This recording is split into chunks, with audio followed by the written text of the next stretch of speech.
alatsinainy indray sika rehetra manolotra ny arava toko klasy toko vavy tsetsatsesa tsy aritra kely mananjary no distrika nahazorana betsaka indrindra tamin'ny herinandro lasa teo teto amin'ny faritra Madagasikara. Mandritra ity herinandro ity kosa dia anjaka amin'ny ankapobeny alizay azo maina ny andro hatramin'ny alakamisy amin'ny morontsiraka Atsinanana fa azorana indray zany amin'ny fiafaran'ny herinandro.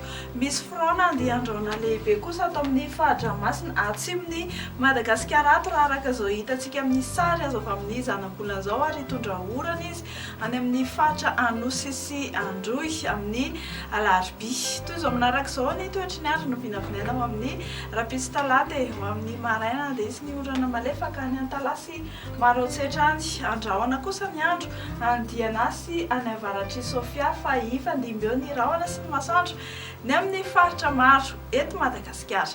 Ho amin'ny rahampitso tolakandro dia anorana tandrifin-drahona ny faritra Antalasy Analanjorofo aka endrika tandrifin-drahona hatrany zany ary mety arahakotroka indraindray ny faritra Dianasy any avaratry Sofia any.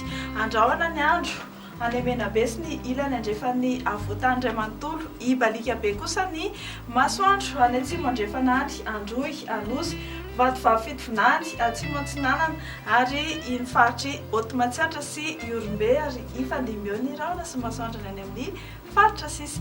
Ny mari-panao vao vinavina ao amin'ny rahampitso tontolo andro dia ohatrany tsy dia mihetsika firy raha oharina tamin'ny androany. Ny ambany indrindra izao dia 13 degré Celsius hitantsika any Vakina Karatrany. Ny ambony indrindra kosa dia 5 degré Celsius hatrany any amin'ny faritanin'ny Mahajanga any.